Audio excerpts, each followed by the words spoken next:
सभी को राधे राधे। सौरभ वैदिक एस्ट्रोलॉजी यूट्यूब चैनल पर आप सभी का स्वागत है।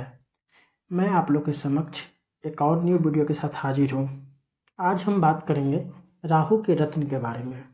राहु का रत्न गोमेद किस लग्न तथा किस भाव में राहु विराजमान हो तो हम उनका रत्न गोमेद पहन सकते हैं। आज हम इसी चीज़ के बारे में बात करेंगे। लग्न कोई सा भी हो सकता है, लग्न पे कदापि ध्यान मत दे। कोई भी स्टोन लग्न के हिसाब से पहनना चाहिए, क्योंकि स्टोन हम शरीर को ऊपर पहनते हैं। राशि के हिसाब से कितना स्टोन फायदा करेगा इस पर टिप्पणी करना गलत बात है, क्योंकि मैं राशि के हिसाब से किसी को स्टोन नहीं पहनाता हूँ। तो चलिए हम अपने कार्यक्रम को आगे बढ़ाते हैं और राहु के रत्न के बारे में जानते हैं कि राहु किस भाव में हो तो अच्छा फल देता है, किस भाव में विराजमान हो तो हम इनका रत्न पहन सकते हैं।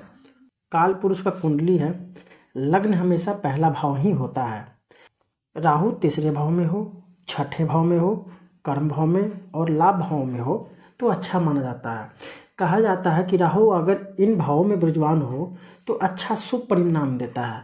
तो राहु का रत्न हमेशा 3rd house, 6th house, 10th house और 11th हाउस में हो तो पहनना चाहिए। हमने यहाँ पे लग्न लिख रखा है, वृषभ, मिथुन, कन्या, तुला, मकर और कुंभ। इन्हीं लोगों को गोमेद रत्न धारण करना चाहिए। और इसमें से भी मिथुन और कन्या लग्न के जातक हैं और राहु का पोजीशन अच्छा है तो आप आंख बंद करके गोमेद रत्न पहन सकते हैं। आप लोग भी अपना चार्ट ओपन करके देख ले कि राहु आपके लग्न में किस भाव में विराजमान है। अगर वो आपके योग कारक ग्रह है, शुभ अवस्था में है, शुभ फलित कर रहे हैं तो आपको उनका रत्न पहनना जरूरी है। आपने देखा होगा कि मैंने बहुत सारे भावों में क्रॉस का चिन्ह लगाया है। ये मैं क्यों लगाया हूँ मैं इसी वीडियो में आगे बताऊँगा। मैं सबसे पहले एक और चीज़ बता दूँ कि राहु जिसका कर्म भाव में विराजमान होता है, ऐसे लोग को थोड़ा सा गोमेद पहनने से बचना चाहिए। क्यों? अभी आप कहो कि मैंने बोला तीसरे, छठे, 10वें और 11वें भाव में राहु हो तो हम इनका रत्न पहन सकते हैं। अभी आप कहोगे मना कर रहे हैं। मना नहीं है, बस मैं इसलिए बोल रहा हूँ कि अगर राहु कर्म भाव में है, डिग्री में ज़्यादा कम है, 1-2 डिग्री पे है, 25, 26, 27, 28 डिग्री पे है तो फिर आप इनका रत्न पहन सकते हैं। अदरवाइज वो डिग्री में अच्छा है, 6-7 डिग्री भी लेके बैठा है तो आप यहाँ ना पहने। रीज़न क्या है कि राहु भी जिसका कर्म भाव में विराजमान होता है, ऐसे लोग काम तो करते हैं लेकिन पैसे के पीछे पागल रहते हैं, गलत तरीके से भी पैसा कमाते हैं। बस इनको पैसा चाहिए, किसी भी तरीके से पैसे आना चाहिए। राहु जिसका कर्म भाव में विराजमान होता है, ऐसे लोग के पास पैसा भी बहुत आता है। ज़्यादातर आप कुंडलियों में एनालाइज करेंगे, पॉलिटिक्स की कुंडली में राहु 10वें भाव में ज़्यादा विराजमान मिलेंगे, क्योंकि नेताओं को कोई फ़र्क नहीं पड़ता कि जनता के सामने क्या वादा कर रहा है। पैसे से मतलब है कि बस उनका जेब भरना चाहिए। तो हालांकि अगर बहुत कम डिग्री है, मृत अवस्था में है तो पहन सकते हैं।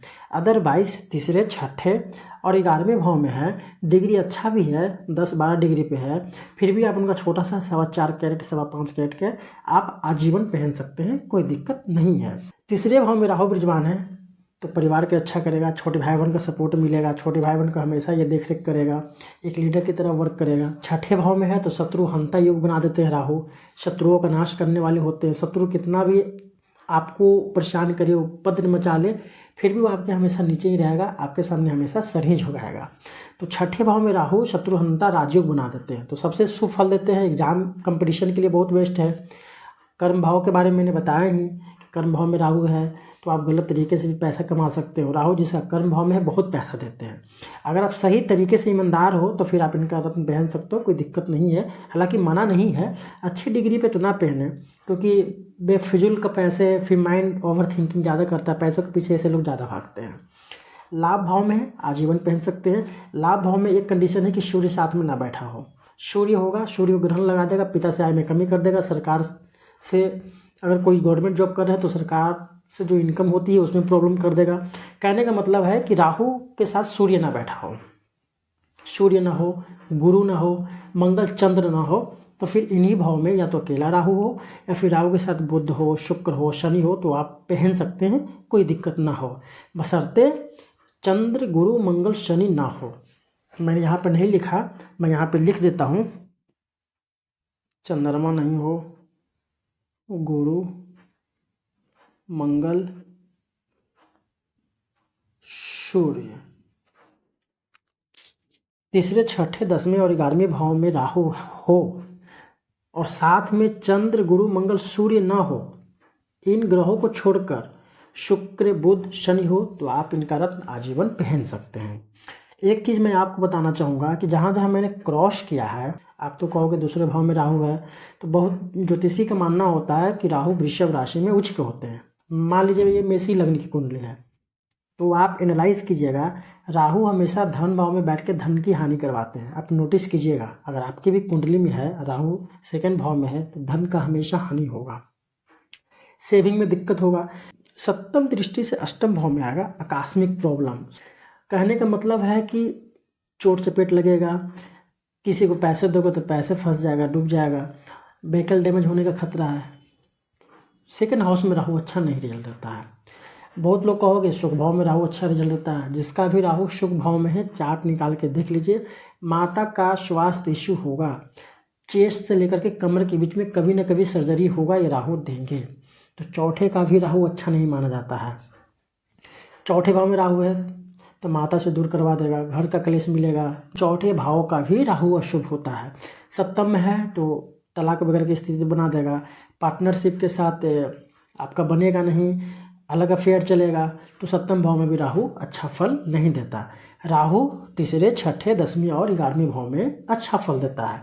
बहुत लोग मानते हैं भाग्य भाव में राहु अच्छा प्रभाव देते हैं। नहीं, भाग्य भाव में राहु जिसका भी विद्यमान है धर्म से दूर ले जाते हैं, भगवान में आस्था नहीं रखने वाले होते हैं, पिता का सपोर्ट कम मिलता है। इसीलिए आप किसी की बातों में ना आए। राहु 3, 6, 10, 11 में ही अच्छा परिणाम देते हैं। मैं इसीलिए इस टॉपिक पे वीडियो बनाया ताकि आप लोग अंधेरे में ना रहो। कुछ ज्योतिषी पैसा कमाने के चक्कर में वो बता देते हैं कि राहु का दशा चल रहा है तो आप गोमेद पहन लो। नहीं, किसी भी जातक की कुंडली में राहु की महादशा चल रही है और राहु 3, 6, 10, 11 में नहीं बैठा है, कोई भी ज्योतिषी आपको सलाह दे दे गोमेद भूल कर भी ना पहने। और ग्रहों की पोजीशन देखना बहुत जरूरी है। अगर सेम भाव में राहु है, चंद्र, गुरु, मंगल, सूर्य नहीं बैठे और दशा है, आप पहन लीजिए, आपको अर्थ से फर्श तक पहुंचा देगा। राहु की महादशा चल रही है, मान लीजिए सूर्य बैठा हुआ, आप गोमेद पहन लिए तो पिता को भी हेल्थ इश्यू हो जाएगा, पिता से अनबन बनी रहेगी, पिता को कोई बहुत बड़ा रोग हो सकता है। सरकार अगर सरकारी नौकरी करते तो सरकार से दिक्कत हो सकती है।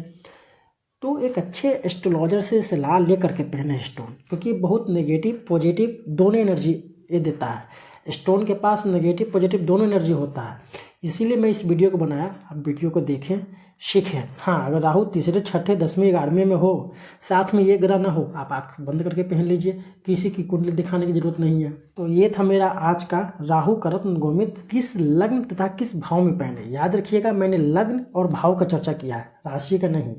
अगर वीडियो को आप नहीं समझ पाए तो एक बार रिमाइंड कीजिए, एक बार देखिए, 2 बार देखिए, आप समझ जाएंगे।